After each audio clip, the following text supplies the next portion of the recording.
حبار بن اسود اللہ کے رسول صلی اللہ علیہ وسلم کی سب سے بڑی صاحبزادی کا قاتل ہے۔ حضرت زینب رضی اللہ تعالی عنہ آ رہی تھی مکہ سے مدینہ کی طرف، اس نے نیزہ مارا، آپ گر گئی۔ بطن اطہر میں اولاد تھی، بچہ ضائع ہو گیا، شدید بیمار رہنے کے بعد وصال کر گئی۔ فتح مکہ کے بعد حبار بن اسود چہرے پہ نقاب ڈال کے آیا، باپ کلیجے پہ ہاتھ رکھ کے بتائے نا بیٹی پیاری کتنی ہوتی ہے۔ باپ ذرا کلیجے پہ ہاتھ رکھ کے بتائے کہ بیٹیاں جگر کا چین ہوتی ہیں، بیٹیاں سکون ہوتی ہیں، بیٹی باپ کو کتنی پیاری ہوتی ہے۔ بیٹی کا قاتل سامنے کھڑا ہو گیا، چہرے پہ نقاب ڈالا ہے، کہتا یا رسول اللہ صلی اللہ علیہ وسلم بہت بڑا دشمن بھی آ جائے تو آپ معاف کر دیتے ہیں۔ جاگ رہے ہیں آپ لوگ؟ فرمایا بہت بڑا دشمن بھی آ جائے تو معاف کر دیتے ہیں۔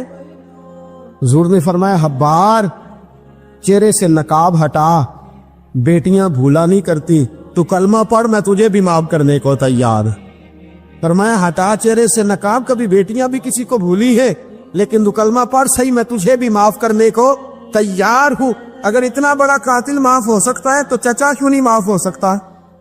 تائے کو معافی کیوں نہیں مل سکتی؟ ماما جی کو معافی کیوں نہیں مل سکتی؟ سسر کے ساتھ سلوک کیوں نہیں ہو سکتا؟ آپ اپنے برادر نسبتی کے ساتھ محبت کیوں نہیں کر سکتے؟ کیوں ان ساری محبتوں کو فروغ دیا کیوں نہیں جا سکتا؟ اگر قاتل کے ساتھ، ظالم کے ساتھ صلح ہو سکتی ہے، اگر ابو جہل کا بیٹا اکربا کلمہ پڑھنے آئے اور میرے رسول منبر پہ کھڑے ہو کے استقبال فرمائے اور صحابہ کہیں یا رسول اللہ وہ تو کافر اور دشمن کا بیٹا ہے، فرمایا پہلے دشمن کا بیٹا تھا، آج تو مومن بن کے کلمہ پڑھنے آیا۔ وہ پہلے کی بات ہے، استقبال کیا جا رہا ہے۔ عزیز دوستو، تیسری بات یہ ہے کہ معاف کریں، اور چوتھی بات یہ ہے جب کوئی معافی مانگنے آ جائے نا پھر اس کو معاف بھی کر دے۔ جڑے گا معاملہ تب بھی، معافی دیں بھی اور معاف جی بڑا مشکل معاملہ ہے۔ لڑائی ہو گئی، جھگڑا ہو گیا، اچھا پہلے کئی دفعہ سلام لے لیتے، ہمارا ماحول بڑا جی پہلے سلام دعا ہو جاتی ہے، لیکن بیٹے کی شادی کا کارڈ بھیج دیا تو کارڈ واپس کر دیا، میں نے منگنی کے لیے سدیا تو میں نہیں آؤں گا۔ واہ جی واہ، بھائی منگنی پہ آپ کا آنا کچھ ضروری تھوڑا تھا، جب گھر والے کا دل کرے بلائے۔ پھر وہ ساری برادری کو لے کے دروازے پہ گیا، پر پھوپھی کہتی ہے میں آتی ہی نہیں، ماما جی کہتے ہیں تو جو مرضی کر لے، یہی تو موقع آیا ہے۔ حدیث سناؤں، اتنے سخت لفظ، اتنے سخت، رحمت للعالمین رسول اتنے ناراض نظر آتے ہیں۔ حضور نے فرمایا ترغیب و ترہیب میں حافظ منذری رحمت اللہ علیہ حدیث لائے، رسول رحمت صلی اللہ علیہ وسلم نے فرمایا جس سے اس کا بھائی معافی مانگنے آیا اور اس نے معاف نہ کیا، جس سے اس کا عزیز، اس کا دوست، اس کا رشتہ دار، اس کا مومن بھائی معافی مانگنے آیا اور اس نے معاف نہ کیا، فرمایا اگر معاف نہیں نہ کرنا تو میرے حوض کوثر پہ نہ آئے، میں جام نہیں پلاؤں گا۔ حوض کوثر پہ بالکل نہ آئے، مجھ سے جام کا مطالبہ نہ کرے، سخت گرمی کے ماحول میں میں نہیں جام پلاتا، اگر مجھ سے جام لینا ہے میرے ہاتھوں سے تو جب بھی کوئی معافی مانگنے آئے فوراً معاف کر دیا کرو، جب بھی کوئی۔ اور معافی بندے کے لیے نہیں دینی، اللہ کی رضا کے لیے دے دی۔ بندے میں تو کوتاہیاں موجود رہیں گی، بندے میں تو غلطیاں موجود رہیں گی۔ آج اختلافات ہیں رشتہ داروں میں، اتنے اختلافات کے سال فوتگی ہو گئی، ایک شخص فوت ہو گیا جو کسی کا نانا ہے، کسی کا پوت، کسی کا نانا لگتا ہے، کسی کا دادا لگتا ہے، کسی کا ماما لگتا ہے، کسی کا چچا لگتا ہے، کسی کا پھپھا لگتا ہے، لیکن لڑائیاں ہی بڑی ہیں۔ بیچارہ فوت بھی ہو گیا، انتقال ہی کر گیا، اب بھی جناب آتے ہیں تو سیدھے جنازہ گاہ، اس کے لیے نہیں، لوگوں کو دکھانے کے لیے۔ جنازہ گاہ آئے، جنازہ پڑا اور لوٹ گئے۔ بھئی اتنی نفرت کے مرنے والا ماری گیا ہے اور ہم ابھی تک درگزر کرنے کو تیار نہیں۔ میرے رسول کریم صلی اللہ تعالی وسلم نے فرمایا اگر تو چاہتا ہے کہ تیری عمر بھی زیادہ ہو اور تیرا رزق بھی زیادہ ہو تو اپنے رشتہ داروں سے اچھا سلوک کر، اللہ دونوں چیزوں میں برکتیں پیدا فرما دے گا۔ کن سے اچھا سلوک کر ہے جی؟ یہ نہیں فرمایا وہ بھی جواب نہیں اچھا ہی کرے تو تب ہے۔ سب سے افضل صدقہ کون سا ہے؟ غریب کو دینا، مسکین کو دینا، یتیم کو دینا، مدرسے کو دینا، مسجد کو دینا، سب سے افضل صدقہ۔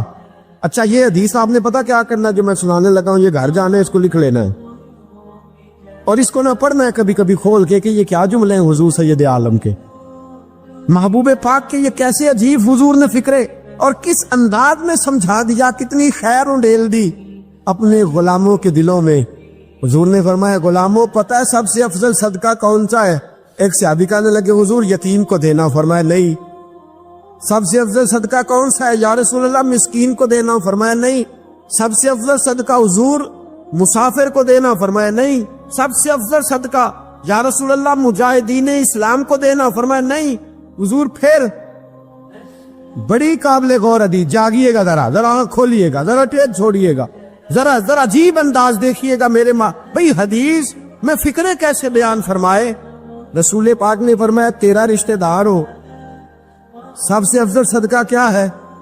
تیرا، بولیے یار، تیرا رشتہ دار ہو اور غریب ہو، حقدار ہو، اور اگلے لفظ بڑے عجیب ہیں، تیرا رشتہ دار ہو، غریب ہو اور تجھ سے ناراض ہو۔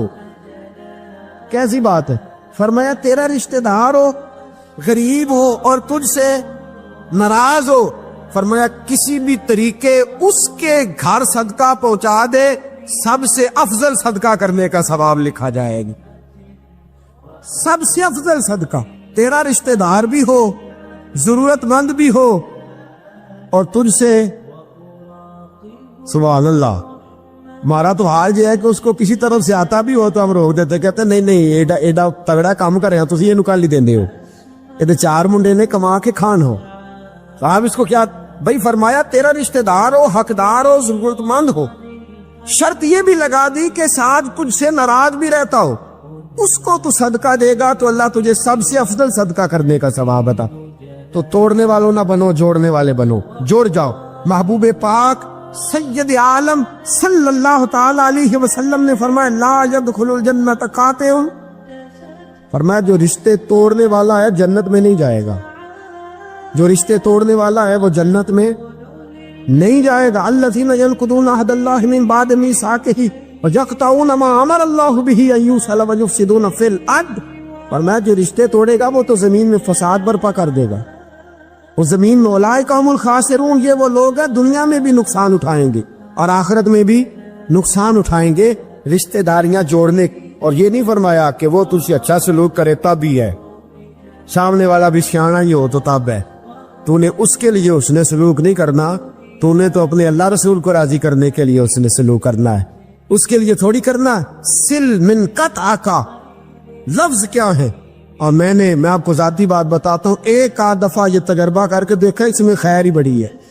فرمایا سل من قطع کا، حضور نے فرمایا اس کے ساتھ جوڑ جو تیرے ساتھ توڑتا ہے، اس کے ساتھ جوڑ جو تیرے ساتھ توڑتا ہے نا، نفرت کرتا اس سے پیار کر، اور جو تجھے اذیت دیتا اس کی خدمت کر، اور جو تیرے ساتھ زیادتی کرتا ہے تو اس سے محبت کر۔ اصل پیار تو یہ ہے، جوڑنے والے سے تو سارے جوڑ لیتے ہیں، محبت کرنے والے سے تو سارے محبت کر لیتے ہیں۔ فرمایا سل من قطع کا، اس کے ساتھ جوڑ جو تیرے ساتھ توڑے، جو نفرت کرے اس سے پیار کر، پھر تیرے ضعف کا پتہ چلے گا، پھر تیرے حوصلے کا پتہ چلے گا، پھر تیری دلیری سمجھ میں آئے گی۔ تو دوستو جوڑنے والے بن جائیں، پیار کرنے والے بن جائیں، نفرتیں نہیں محبتوں کو فروغ دیں۔ اگر یہی کام ہوتا، میں کہا کرتا ہوں اگر دولت بڑی پیاری ہوتی نا تو سب سے زیادہ سیدہ فاطمہ کے گھر ہوتی۔ اگر یہ بہت اعلیٰ چیز ہوتی تو یہ تو وہ والا گھرانہ ہے کہ 3 دن چولہا نہیں جلا، اور کنز المال میں وہ لفظ موجود ہے کہ حضرت ابو ہریرہ فرماتے ہیں کہ اونٹ کے بالوں کی بنی ہوئی چادر سیدہ فاطمہ نے اوڑھی ہوئی تھی، اونٹ کے بالوں کی بنی ہوئی چادر، اور وہ چکی پیس رہی تھی، چکی چلا رہی۔ کہتے حضور نے دیکھا تو نبی پاک کی آنکھوں میں آنسو ضرور آئے، اور پتہ محبوب نے کیا فرمایا؟ یہ کنز المال میں موجود ہے۔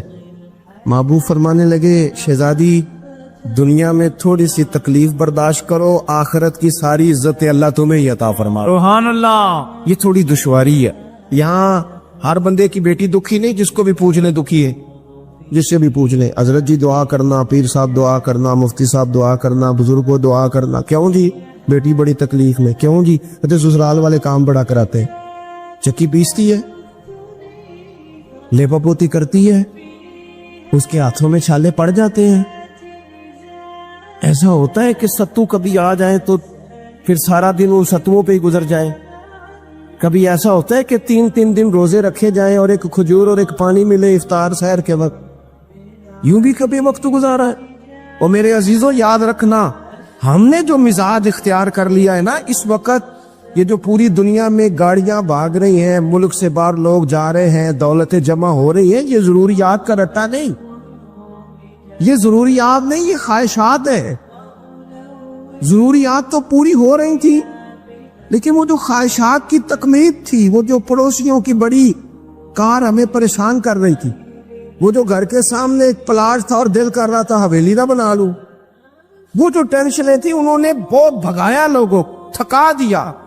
نظریاتی زندگی، اور نظریاتی زندگی میں کچھ کرنے کا عہد، کچھ ارادہ کیا جائے کچھ کام کرنے کا۔ دیکھو سارے لوگ ساری ڈیوٹیاں تو نہیں کر سکتے، میں یہ مائک اپریٹ نہیں کر سکتا، تو پھر میرا خیال ہے مجھے اس بندے کی بھی قدر کرنی چاہیے جو اسے چلا سکتا ہے۔ جو کام میں گاڑی میں سفر کرتا رہتا ہوں، وہ کہاں گھوم آتے ہیں، تو میں تو سو جاتا ہوں کئی دفعہ گاڑی میں، لیکن ڈرائیور کو لوگ ڈرائیور کہہ کے پکارتے ہیں، حالانکہ تو سویا ہوا تھا، وہ تو جاگ رہا تھا۔ اس کی اہمیت کو سمجھنا چاہیے۔ ہم نہ زندگی میں کوئی بھی کام کریں، ایک تو کام کریں، اور جو ایک کریں زندگی میں لیکن ذرا سونا کر کے کریں، کوئی ایک مقصد بنا لیں، کوئی ایک مقصد ہو، کوئی ارادہ ہو، کوئی پروگرام ہو۔ نہ سمجھ آئے تو بخاری میں حدیث موجود ہے، ایک بوڑھی اماں حضور کی مسجد میں جھاڑو دیتی تھی، اور چلو کچھ کرتی تو تھی نا یاو، اور دیکھو سعادت جھاڑو وہاں دیتی ہے جہاں 70,000 فرشتے سویرے آتے ہیں، 70 شام آتے ہیں۔ سبحان اللہ، سبحان۔ حضور کی مسجد شریف میں جھاڑو دیتی ہے خاتون۔ ہمارے ہاں تو خیر امام خطیب کی بھی کوئی قدر نہیں ہوتی، کوئی نہیں ہوتی۔ امام کبھی کو مشورہ دے لے تو کہتے ہیں اسلام زیادہ دیتا ہے، مولوی نواں لے آؤ، یہ مشورے زیادہ دیتا ہے، اس کو چینج کرو۔ اور مسجد کے خادم کی کوئی حیثیت، لیکن جو مسجد میں جھاڑو دینے کی فضیلت ہے نا، حضرت بابا فرید صاحب سے جب کو بندہ کہتا تھا نا دل بڑا پریشان ہے، تو بابا صاحب کہتے تھے مسجد میں جھاڑو دیا کر، اللہ سکون عطا کرے گا۔ مسجد میں جھاڑو دیا کر، اٹھ نہ فریدا ستیا تے خلقت ویکھن جا، تے متے کوئی مل جائی بخشیا تے چل تم ہی بخشیا جا۔ اٹھ نہ فریدا ستیا تے جھاڑو دے مسیت، اوے تو ستا ہے تے رب تے جاگدا ہے، تیری ڈاڈے نال پریت۔ اٹھنا کچھ کر۔ وہ خاتون چلو کوئی کام تو کرتی تھی نا، دیکھو نا گلی سے گزرتے ہیں لوگ، اب کھڈا ہے، سب کا موٹر سائیکل گاڑی سب تنگ ہوتے، جو بندہ ابھی گزر رہا ہے نا روڈ پہ وہ تبصرہ کر رہا ہے کہ دیکھو بلدیہ والے صحیح نہیں کرا۔ تبصرہ جو سارے کرتے ہیں، ایک کئی تے ایک دابڑا، 2 بندے درکار ہیں، راستہ ٹھیک ہو جاتا ہے، پر اتنی محنت کرنے کو کوئی تیار ہے، کیونکہ ہمارے ملک میں جو شے سب سے عام ہے وہ تبصرہ ہے۔ تبصرہ کرو صبح شام جتنا ممکن ہے، تبصرے کرو، ڈیوٹی یہی ہے ہماری۔ وہ خاتون مسجد شریف میں جھاڑو دیتی تھی، کوئی زندگی کا مقصد تو بنایا، کوئی نظریہ تو ہے۔ صحابہ نماز پڑھ کے چلے جاتے، خاتون جھاڑو لیتی، حضور کی مسجد شریف میں جھاڑو دیتی، بیمار ہو گئی، قربان جائے، حضور تیمارداری کے لیے تشریف لے گئے، رات کو انتقال ہو گیا، ٹھنڈ کا موسم تھا، حضور کا حکم ہے جلدی تدفین کر دو، صحابہ نے تکلیف دینا مناسب نہ جانا، اس خاتون کی تدفین کر دی۔ سارا کچھ جاننے والے رسول جو فرش پہ کھڑے ہو کے عرش کی خبریں دے، وہ تشریف لائے اور آ کر کے پوچھا خبر کیوں نہیں دی مجھے؟ اس بوڑھی کے جنازے کی کوئی کام تو کرتی تھی نا، کوئی ڈیوٹی تو کی نا، خبر کیوں نہیں دی؟ ویسے تو وارث جنازہ پڑھ دے تو دوسرا جنازہ جائز نہیں ہو، وارثوں نے نہ پڑھا ہو تو دوسرا جنازہ پڑھا جا سکتا ہے، حضور تو خود وارث ہے نا ساری امت کے. ہائے ہائے بے شک. تو رسول کریم قبر پہ کھڑے ہو کے فرمانے لگے صفے بناؤ میں دوبارہ جنازہ پڑھاؤں گا. سبحان اللہ. میں دوبارہ جنازہ پڑھاؤں گا. کیوں؟ زندگی میں کوئی خدمات تو ہے نا, کوئی ڈیوٹی تو ہے نا. پہلے تو ہم کچھ کرتے نہیں, اور اگر کرتے بھی ہیں تو صرف دوسروں کا دھیان ہی رکھتے ہیں. دوسروں پر توجہ ہوتی ہے کہ فلانا فلانا. بھئی آپ اپنا کام کریں, کچھ زندگی میں کر گزرے, کوئی ڈیوٹی کرے. اگر زندگی نظریاتی ہوگی, دیکھو ڈھیر سارے لوگ ہوتے ہیں, نام میرا شاید آئے گا کہ مدرسہ انہوں نے بنایا ہے, مسجد انہوں نے بنائی, میرا ہی نام آئے گا اگر کہیں میں بناؤں گا. لیکن زمین دینے والے کا بھی ایک کردار ہوتا ہے, اس میں نقشہ نویس کا بھی ایک کردار ہوتا ہے, اس میں ایک اینٹ خرچ کرنے والے کا بھی کردار ہوتا ہے. پھر وہ کام ختم نہیں ہوتا. سریا, وہ لینٹر ڈالنے والے جو ہوتے ہیں ان میں جو سریا باندھنے والا ہے وہ بھی ایک قیمتی کردار رکھتا ہے. پھر کہتے ہیں الیکٹریشین کو بھی بلاؤ. پھر یہاں بھی کام ختم نہیں ہوتا. پھر اور اس کے گرد ڈھیر سارے لوازمات ہیں. جو بندہ جو کردار ادا کر, عالم اگر کتاب لکھ بھی دے تو ہو سکتا ہے کتابت نہ کر سکے, اور اگر کاتب بھی ہو تو ہو سکتا ہے اسے پبلش نہ کر سکے. تو یہ کچھ نہ کچھ خدمات, کچھ نہ کچھ ڈیوٹیاں. حضرت مولا علی شیر خدا نے چھوٹی عمر میں کہا تھا یا رسول اللہ دین کی مدد بھی کروں گا, آپ کی حفاظت بھی کروں گا. 63 سال عمر پائی اور ہر میدان میں اگلی صبوں میں, ہر میدان میں اگلی صبوں میں, ہر میدان میں اگلی. حضور سے وعدہ کیا تھا یا رسول اللہ ڈیوٹی کریں گے, خدمت کریں گے. ہمارے ہاں یہاں تو منصوبہ بندی ہو رہی ہے. امام غزالی سے آ کے کسی نے کہا حضور کو بندہ مخلص ملتا ہی نہیں, یہ بھی غلط ہو گیا, وہ بھی غلط ہو گیا. تو امام صاحب فرمانے لگے چل تو ہی مخلص ہو جا, تیری شکل میں تو کچھ لوگوں کو مخلص بندہ مل جائے, کچھ کر تو صحیح نا, صرف تبصرے. حضرت مولا کائنات نے عمر مبارک ساری دین کی خدمت میں لگائی. تو جب 63 سال کی عمر میں خنجر لگانا تو لوگ تو کہتے ہیں نا میرے پتر کا دھیان رکھنا اور میرے بچوں کا خیال کرنا اور فلانی ڈیوٹی کرنا. تو جب خنجر لگا تو حضرت علی کیا کہہ رہے تھے؟ فرما رہے تھے مجھے کعبے کے رب کی قسم علی تو کامیاب ہو گیا ہے. یہ دیکھو پانی پرن سہیلیاں تے رنگا رنگ کڑے تے پریا تے اس تا جانی ہے نا جس تا توڑ چڑھے. فرمایا دیکھو میں نے کوئی ارادہ کیا تھا, آج میں کامیاب ہوا. تو نظریاتی زندگی ہوتی ہے نا, نظریاتی. پھر بندہ تھوڑی سی تکلیف بھی سہ لیتا ہے. کوئی کام کر رہا ہے نا بندہ, صحیح بخاری میں حدیث ہے, ایک خاتون نے آ کے عرض کیا تھا یا رسول اللہ صلی اللہ علیہ وسلم مجھے مرگی کا مرض ہے. بڑی تکلیف میں ہو. اللہ کے محبوب علیہ السلام سب کے لیے دعا کرتے, بلکہ حضور تو دستے شفا پھیرتے تو اللہ کرم فرما دیتا. لیکن نبی پاک صلی اللہ علیہ وسلم کی خدمت میں عرض کی یا رسول اللہ صلی اللہ علیہ وسلم مرگی ہے. تو آج حضور نے انوکھی بات کی. وہ پیچھے صاحبزادہ بشیر صاحب تشریف لائے, آگے تشریف لے آئے. نبی پاک صلی اللہ علیہ وسلم نے نا جی آج نظریہ سمجھایا. توجہ ہے آپ دوستوں کی میری بات پر. حضور فرمانے لگے اگر تو کہے تو میں دعا کرتا ہوں اللہ شفا دے دے گا, اور اگر تو کرے صبر. مانا کیا ہے؟ مرگی کے ساتھ ہی گزارا کرے. اگر کرے صبر تو پھر میرا وعدہ ہے رب جنت عطا کرے گا. ویسے ہم پیر صاحب کے پاس, سید صاحب کے پاس, بزرگوں کے پاس جائیں, پیر صاحب ہمیں کہیں کہ گوڑا ٹھیک کرانا ہے درد کے یا جنت چاہیے, ساڑا کی جواب ہے اے گوڑے دا کچھ کرو نا جی, اس فون نہیں دینا, یہی جواب ہے نا. لیکن نظریاتی لوگ نظریاتی ہوتے ہیں. نبی پاک صلی اللہ علیہ وسلم نے فرمایا کہ تو بتا, اگر تو کہے تو دعا کرتا ہوں اللہ شفا دے دے گا, اور اگر صبر کرے تو پھر تیرے لیے جنت ہے. اس خاتون نے 1 منٹ نہیں لگایا سوچنے پہ. یہ نظریاتی لوگ ہوتے.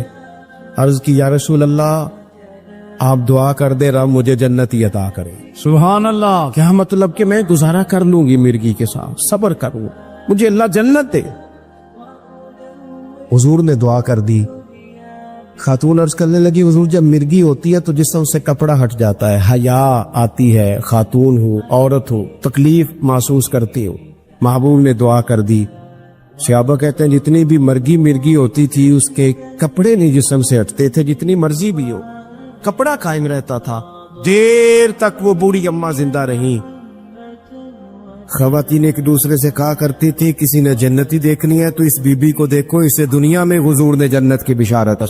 نظریہ ہوتا ہے، نظریہ۔ ویسے آنا جانا، تصویریں بنانا، گھومنا پھرنا، پلاننگ کرنا چلتا رہتا ہے، لیکن جو نظریاتی لوگ ہوتے ہیں انہیں ذرا تھکاوٹ بھی تھوڑی ہوتی ہے۔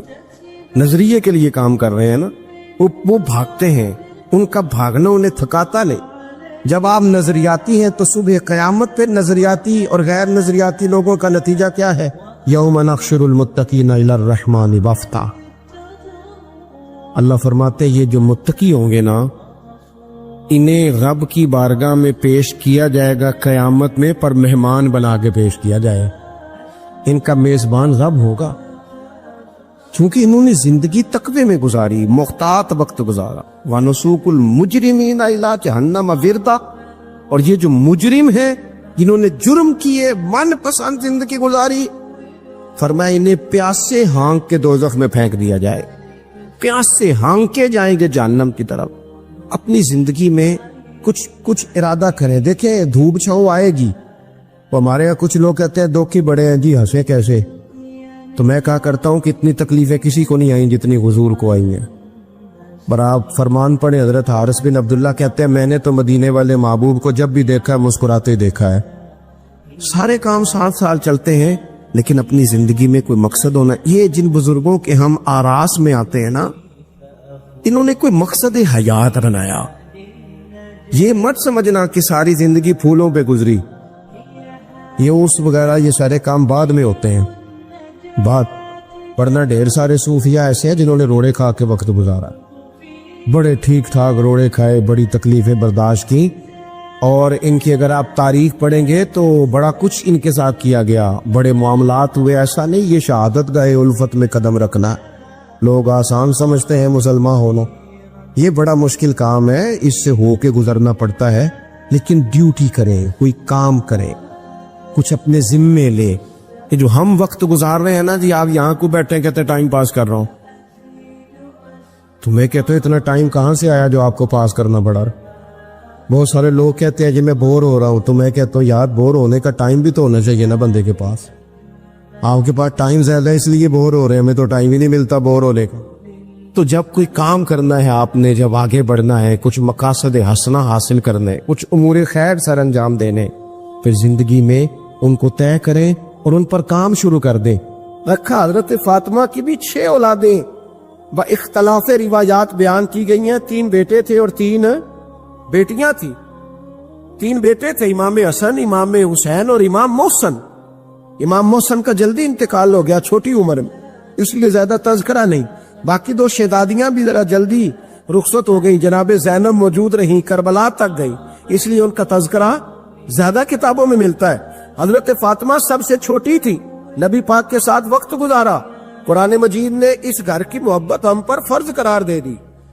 لا اسألکم علیہ اجرا الا المودۃ فی القربى، فرمایا محبوب ان سے کہہ دو کہ میں تبلیغ پر تم سے کوئی اجر نہیں مانگتا، ہاں میرے اہل بیت سے پیار کرتے رہنا، میرے گھر والوں سے پیار کرتے رہنا۔ اور حضور نے فرمایا الفاطمہ تو بدعۃ منی، فرمایا فاطمہ میرے جگر کا ٹکڑا ہے، جس نے میری بیٹی فاطمہ سے پیار کیا اس نے مجھ سے پیار کیا۔ اور یہ بخاری مسلم ہے، مشکات ہے، فرمایا جس نے میری بیٹی سے بغض رکھا اس نے مجھ سے بغض رکھا۔ کل نمازیں پڑھے نا، بالغ ہونے سے لے کر کل نمازیں، بالغ ہونے سے لے کر کل نمازیں پڑھے۔ لو بڑی بات کرنے لگا، اور بالغ ہونے سے لے کر کوئی نماز قضا نہ کرے، اور جب ہر سال بالغ ہونے کے بعد حج آئے تو حج بھی کرے، ہر سال رمضان آئے تو روزے بھی رکھے، ہر سال زکوٰۃ بھی دے، غریبوں کی مدد بھی کرے، میٹھا بھی بولے، خلوص بھی رکھے، رویے بھی ٹھیک رکھے، پر نبی پاک کے اہل بیت سے پیار نہ کرے تو ان ساری نیکیوں کے باوجود جب مرے گا تو بے ایمان مرے گا، بے ایمان مرے گا، بے ایمان۔ اور اگر اہل بیت نبوت کے ایمان پر مرے گا تو من مات علی حب آل محمدن مات شہیدا۔ حضور نے فرمایا، امام رازی نے حدیث لکھی ہے، فرمایا جو میرے گھر والوں سے محبت کرتا ہوا مر گیا وہ سادی موت نہیں مرا، اللہ نے اسے شہادت کا درجہ عطا فرمایا ہے۔ تو سب سے پہلی بات یہ کہ حضرت فاطمہ سے، نبی پاک کے اہل بیت سے پیار کرنا، یہ ایمان کا حصہ ہے۔ یہ ضروری ہے. ایک بات یہ ہے کہ ان سے محبت، اور دوسری بات یہ ہے کہ کسی کی محبت جو ہوتی ہے نا، اس کا معنی یہ نہیں کہ آپ کو کسی سے پیار ہو گیا تو آپ اس کے دشمن تلاش کرنے شروع کر دیں، بلکہ جس سے محبت ہوتی ہے تو محب کا دل کرتا ہے کہ میرے محبوب سے ساری دنیا ہی پیار کرے. اب عجیب فلسفہ ہے نا لوگوں کا، اہل بیت سے پیار کرتے ہیں تو سب سے پہلے اہل بیت کے دشمن تلاش کرتے ہیں، اور سب سے پہلے اہل بیت کے دشمنوں پہ گفتگو کرتے ہیں. تو میں کہتا ہوں بڑے بیوقوف ہو، دشمن نہ تلاش کرو، غلام تلاش کرو، پیارے تلاش کرو ان کے. یہ غلط ہے تمہارا انداز فکر. تو جناب فاطمہ الزہرا سے حضور نے بڑی محبت کی. حضرت خدیجہ الکبریٰ رضی اللہ تعالی عنہ فرماتی ہیں کہ بڑا پیار کیا نبی پاک علیہ السلام نے حضرت فاطمہ سے. چھوٹی تھی نا. ادھر حضرت عائشہ صدیقہ کہتی ہیں کہ نبی پاک نے بڑی محبت فرمائی. مشکات میں حدیث ہے، کسی نے حضرت فاطمہ الزہرا حضرت عائشہ صدیقہ سے پوچھا، سچے باپ کی سچی بیٹی، صدیق کی بیٹی صدیقہ. کسی نے پوچھا کہ عائشہ حضور علیہ السلام کو سب سے زیادہ محبت کس سے تھی؟ تو حضرت عائشہ فرمانے لگی پوچھنے والی بات ہی کوئی نہیں، حضور سب سے زیادہ سیدہ فاطمہ سے پیار کرتے تھے. تو کہا پھر یہ بتائیں کہ مردوں میں حضور کو سب سے زیادہ پیار کس سے تھا؟ فرمایا یہ بھی پوچھنے والی کوئی بات نہیں، فاطمہ کے شوہر مولا علی سے. یہ حضرت عائشہ صدیقہ بیان کرتی ہیں ان کے شوہر سے. اب لوگ نا ترازو لے کے بیٹھے رہتے ہیں اور تولتے رہتے ہیں. پیر سید فیض الحسن شاہ صاحب آلو مہاروی رحمت اللہ علیہ، ان کے پاس بھی ایک بندہ چلا گیا تو اس نے کہا جی بتائیں حضرت عائشہ افضل ہے کہ حضرت فاطمہ؟ تو آپ فرمانے لگے تجھے یہ سوال ہی نہیں کرنا چاہیے تھا، اس لیے کہ تیرے اور میرے پاس کوئی ترازو موجود ہے. اس نے کہا جی نہیں آپ بتائیں، بتانا پڑے گا. آپ فرمانے لگے نہیں بتاتا. کہنے لگا نہیں بتائے. فرمانے لگے چل میں ایک بات بتا دیتا ہوں، فیصلہ گھر جا کے کر لینا. اس نے کہا بتائیں. آپ فرمانے لگے کہ عائشہ بیٹی ہے ابو بکر صدیق کی اور فاطمہ بیٹی ہے نبی پاک کی. تو فرمانے لگے کہ ابو بکر کی جو بیٹی ہے نا وہ نبی پاک کی بیٹی سے افضل نہیں ہو سکتی. اور پھر فرمانے لگے کہ فاطمہ زوجہ ہے مولا علی کی اور عائشہ زوجہ ہے مصطفیٰ کریم کی. تو فرمانے لگے جو علی کی بیوی ہے وہ نبی کی بیوی سے افضل نہیں ہو سکتی. تو وہ کہنے لگا جی نتیجہ کیا ہے؟ فرمایا گھر جا کے نکال لینا. نتیجہ تو گھر جا کے نکال، یہاں ترازو پکڑ کے نہ بیٹھ. ہاں جو حضرت عائشہ نے کہا اس پر غور کر. حضرت عائشہ خود گواہی دیتی سب سے زیادہ حضور حضرت فاطمہ سے پیار کرتے. چھوٹی عمر تھی تو جناب خدیجہ انداز دیکھیے گا بیٹی کی محبت کا. حضرت خدیجہ فرماتی ہیں حضور جب گھر آتے نا تو دروازے پہ کھڑے ہو کے اونچی آواز میں فرماتے السلام علیکم. کہتے حضور نہ سلام لیتے، میں جواب دیتی اپنے گھر حضور آئے ہیں پر نبی پاک دروازے پہ ہی کھڑے ہیں. فرماتی ہیں کھڑے رہتے حضور، میں پھر تھوڑا ہنستی اور پھر میں کہتی فاطمہ سنتی ہو؟ اماں جی سنتی ہوں. فرمایا تمہارے ابا آ گئے ہیں دروازے پہ. تو فرماتی ہیں جناب فاطمہ وہاں سے دوڑ کے آتی اور رسول کریم کا دروازہ کھولتی، پھر نبی پاک کو انگلی سے پکڑ کے اندر لاتی. فرماتی جب تک وہ جاتی نہیں اللہ کے رسول دروازے پہ کھڑے رہتے. وہ انگلی پکڑ کے لاتی، پھر رسول کریم انہیں گود میں بٹھا لیتے. فرماتے وہ چھوٹی چھوٹی باتیں پوچھتی اور حضور ان کے بڑے بڑے جواب دیتے. وہ چھوٹی چھوٹی باتیں. بچپن کی ایک بات لکھی ہے ہمارے محدثین نے. ایک دن چھوٹی عمر میں، بالکل چھوٹی عمر میں حضرت فاطمہ نے پوچھا یا رسول اللہ میں اپنے رب کو کب دیکھوں گی؟ اللہ اکبر، عمر چھوٹی اور بات بڑی کر دی. میں کب دیکھوں گی؟ تو حضور نے فرمایا فاطمہ بڑی جلدی.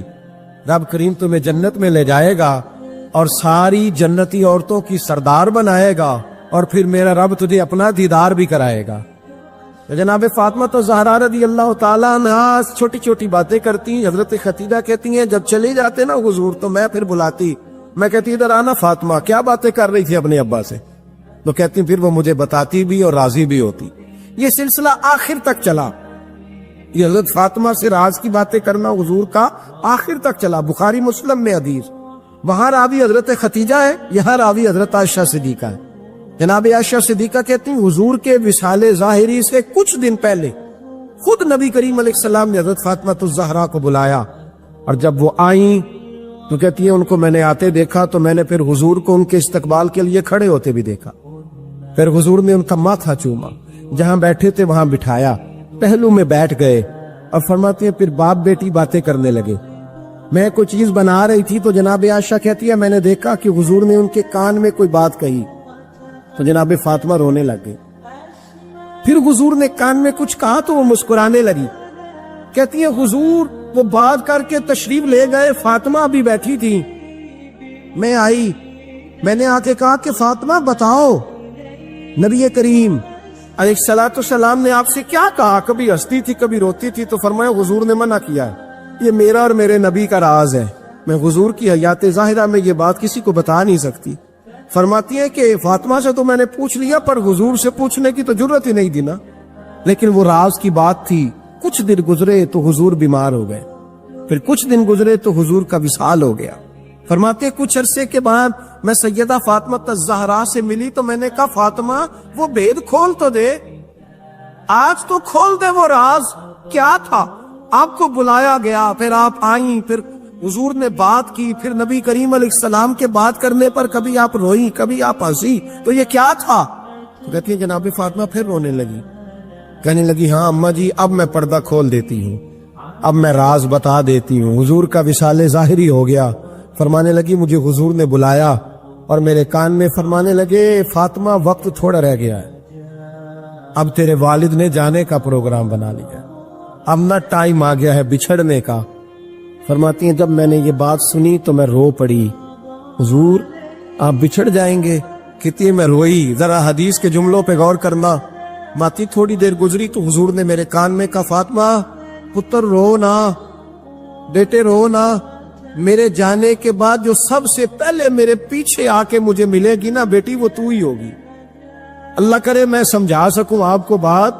جب کہا نا کہ میں وصال کروں گا تو رو پڑی, اور جب کہا نا میرے بعد تیرا بھی جلدی وصال ہو جائے گا تو حضرت فاطمہ نے ہنسنا شروع کر دیا.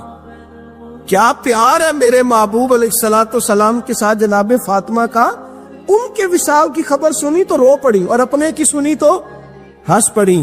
اور پھر حضور نے کہا فاطمہ تجھے یہ بھی پتا ہے نا کہ اللہ تجھے جنتی عورتوں کا سردار بنائے گا, یہ بھی تجھے پتا ہے. تو جناب فاطمہ الزہرا کے ساتھ شروع سے لے کر آخر تک میرے رسول کریم علیہ السلام کی محبت رہی, پیار رہا. اور جناب فاطمہ کا جو حضور سے پیار تھا, ایک ہے باپ کا شفقت کرنا اور ایک ہے بیٹی کا پھر اپنے باپ سے.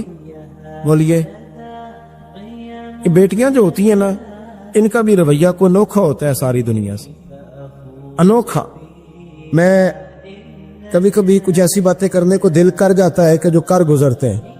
ایک صاحب مجھ سے ایک دن کہنے لگا حضرت صاحب بڑی مشکل میں ہوں اور اتنا کٹھن وقت آ گیا کہ کوئی حال ہی نہیں. میں نے ان سے کہا کہ اپنی اماں سے دعا کراؤ, مسئلہ ٹھیک ہو جائے گا. کہنے لگا اماں تو انتقال کر گئی. تو میں نے کہا بہن سے دعا کراؤ. کہنے لگا بہن دور رہتی ہے. تو میں نے کہا پھر بیٹی سے کرا لو. آپ یقین کریں اللہ کے گھر میں بیٹھا اور رمضان کا مہینہ مجھے تیسرے دن ملا. کہنے لگا حضرت صاحب الحمدللہ اللہ نے میری مشکل آسان کر دی. کہنے لگا یہ نسخہ آپ نے بڑا عجیب بتایا, پیر تو اس قسم کی باتیں نہیں نہ بتاتے. پیروں نے تو آپ کو پتا ہے دعائیں قید کر کے رکھتے, صرف ہماری قبول ہونی ہے. کہنے لگے ہم ان کا میرے ساتھ ارادت کا رشتہ ہے. کہنے لگے آپ کس طرح کے پیر ہے کہ آپ نے مجھے پلٹ کے کہہ دیا کہ اماں سے, بہن سے, بیٹی سے. تو میں نے کہا اصل بات یہ ہے کہ میں کبھی تھکا بھی ہوتا ہوں, کبھی کسی رنگ میں بھی ہوتا ہوں, اور کئی دفعہ اب تو یہ حال ہو گیا ہے کہ رونا آئے بھی تو روتے نہیں کہ لوگ تماشا نہ سمجھیں. کئی دفعہ آنسو چھپانے بھی پڑتے ہیں کہ لوگ اس کو اداکاری اور فنکاری ہی نہ سمجھنے لگ جائے. تو میں نے کہا یہ جو بیٹی ہوتی ہے نا, یہ جو بہن ہوتی ہے, یہ جو ماں ہوتی ہے, اس کو اشارتاً بھی آپ کان میں کہہ دینا مشکل میں ہوں تو یہ رات کو رو رو کے مصلی بھگو دیتی. یہ رو رو کے دعا مانگتی ہے بیٹے کے لیے, بھائی کے لیے, باپ کے لیے. اس کا اعلان ہر بیٹی پیار کرتی, اور یقین کرے کہ کلیجہ ٹھنڈا ہو جاتا ہے جب بیٹیاں چھاتی پہ لیٹتی ہیں تو لطف آتا ہے کہ اللہ کریم نے اس ننھی سی کلی میں کیا ٹھنڈک رکھی ہے کہ سارے دل کا جو ہے بوجھ اس نے ہلکا کر دیا. تو بتائیے پھر میرے نبی پاک کی شہزادی کی حضور سے محبت کتنی ہو. چھوٹی سی عمر تھی حضرت فاطمہ کی جب حضرت خدیجہ وصال کر گئی. تو کسی نے کہا فاطمہ سب سے پہلے گھر سے کب نکلنا ہوا؟ تو بخاری مسلم میں حدیث ہے, اللہ کے نبی نا بیت اللہ شریف کے سامنے سجدے میں تھے تو ابو جہل کو شرارت سوجی. شرارت اس نے کچھ لوگوں سے کہا، عقبہ بن ابی معیط تھا، کچھ اور لوگ تھے، کہنے لگا میں ابھی رستے سے گزرا ہوں تو وہاں کسی نے اونٹ ذبح کیا ہے، تو اونٹ کی اوجڑی، آپ نے اوجڑی دیکھی ہے نا، جانور کی اوجڑی بڑی وزنی ہوتی ہے، اس میں گندگی ہوتی، اونٹ کی اوجڑی بڑی وزنی ہوتی تھی، کہنے لگا وہاں اونٹ کی اوجڑی پڑی ہے، وہ دیکھو نبی پاک معاذ اللہ سجدے میں ہے، تو معاذ اللہ ثم معاذ اللہ وہ اونٹ کی اوجڑی اٹھاؤ حضور کی گردن پہ رکھ دو۔ تھوڑا سا مشکل سے جمعہ پڑھنا پڑ جائے نا، اور تھوڑا سا مشکل سے پڑھانا پڑ جائے تو ہم دین کے بہت بڑے خدمت گزار بن جاتے ہیں۔ یہ دیکھو سجدے کتنی مشکل سے ہو رہے ہیں، یہ دیکھو سجدے کتنی مشکل سے ہو رہے ہیں، کتنی مشکل سے حضور کے سر انور پر اوجڑی رکھ دی۔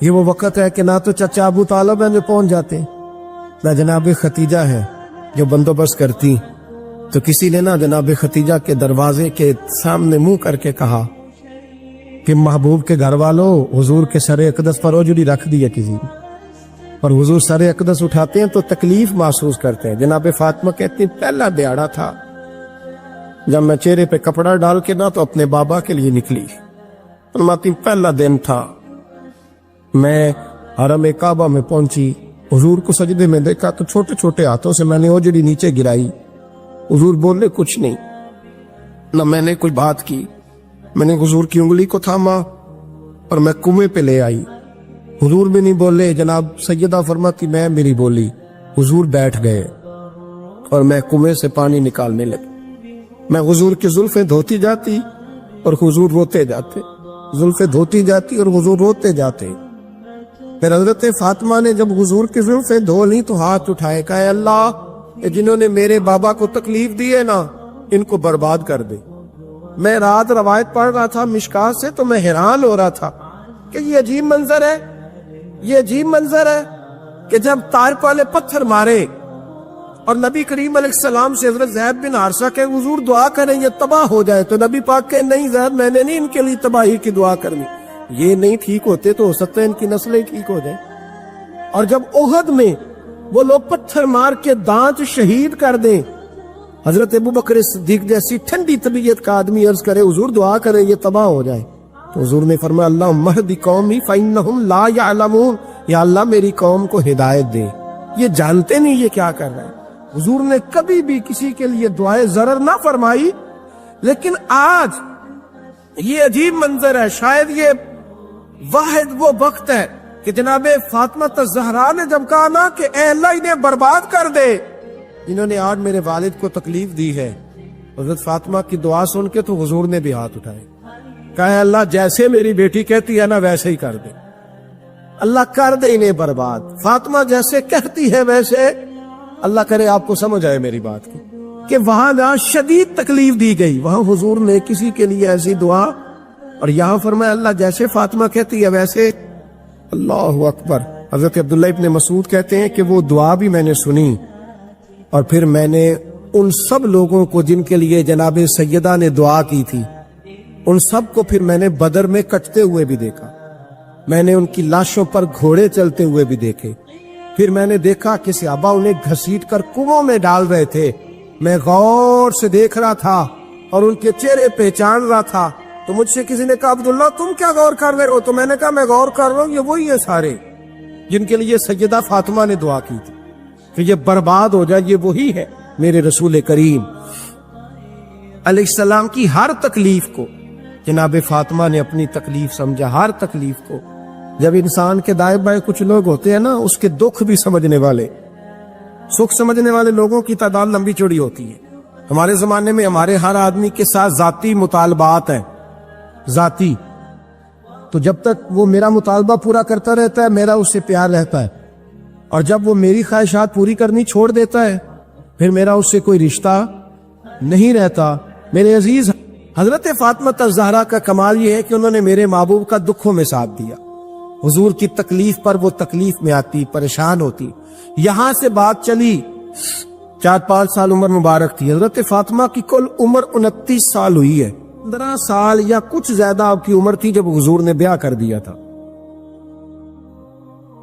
ہم لوگ سمجھتے ہیں کہ شاید اب آپ 30 سال کے بچے کو کھڑا کر کے کہیں کہ دین کی کوئی بات کر، کوئی تکلیف برداشت کر، تو کہتے ہوں میں تو ابھی بچہ ہوں، یعنی 29 سال کی عمر ہوئی ان کی. چلیں جس نے زیادہ لکھی ہے اس نے 32-33 لکھ دی ہوگی, 40 تک کوئی بندہ نہیں گیا.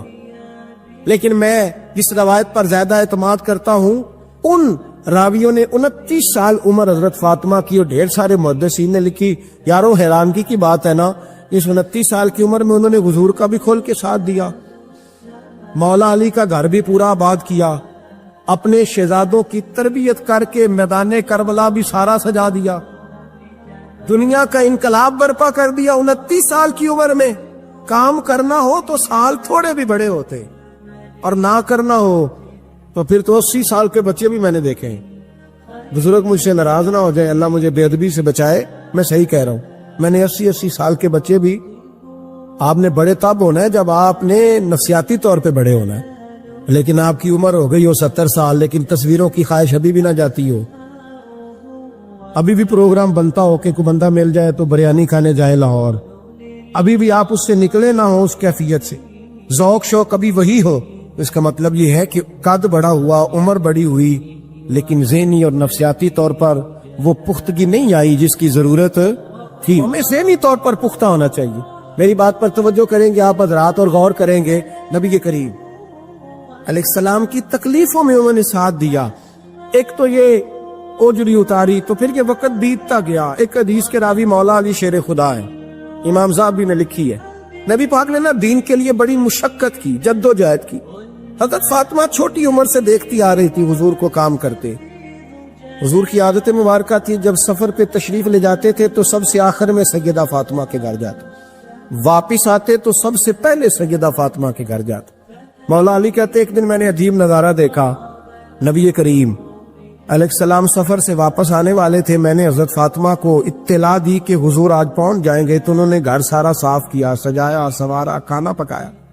لیکن فرماتی ہیں جیسے ہی حضور اندر داخل ہوئے نا گھر کے, جناب فاطمہ نے حضور کا چہرہ دیکھا تو ہاتھ پکڑ کے چومنے لگی. اور کہتے ہیں جب انہوں نے سر اٹھایا تو ان کا چہرہ سارا آنسوؤں سے بھرا ہوا تھا. رسول کریم نے بیٹی کے سر پہ ہاتھ رکھا, بٹھا لیا. فرمایا فاطمہ بیٹے رونے والی تو بات کوئی نہیں تھی, کیوں رو پڑی ہو؟ تو عرض کرنے لگی محبوبہ میں بچپن سے دیکھ رہی ہوں, محنت کرتے, جد و جہد کرتے, مشقت کرتے. یا رسول اللہ آج آپ آئے ہیں تو آپ کے چہرے پر تھکاوٹ کے آثار ہیں, حضور وجود تھکا ہوا ہے. یا رسول اللہ میں نے ساری زندگی آپ کو کام کرتے دیکھا ہے, مدینے والے حبیب مجھے بتا تو صحیح کام کب تک کرنا ہے؟ کو وقت آئے گا جب آپ کی کمر بھی بستر سے لگے, کو ٹائم آئے گا آپ گھر میں بیٹھیں, من پسند غذائیں کھائیں. حضور کب تک یہ جد و جہد کرنی ہے, کب تک یہ کام ہوگا؟ جناب فاطمہ فرماتی حضور نے میرے آنسو پہنچے. مولا کائنات شیر خدا فرماتے نبی کریم علیہ السلام فرمانے لگے فاطمہ تیرے باپ کی ڈیوٹیاں بڑی زیادہ ہیں. جب تک دنیا کے آخری کونے تک دین نہیں پہنچ جاتا, اور جب تک اینٹیں اور پتھر بھی میرے دین کا پیغام سن نہیں لیتے, اتنی دیر تک تیرا باپ جد و جہد کرتا ہی رہے گا. یہ بڑا مشکل کام ہے, یہ دین کا سفر, یہ دین کی جد و جہد, یہ دین کی تھکاوٹ.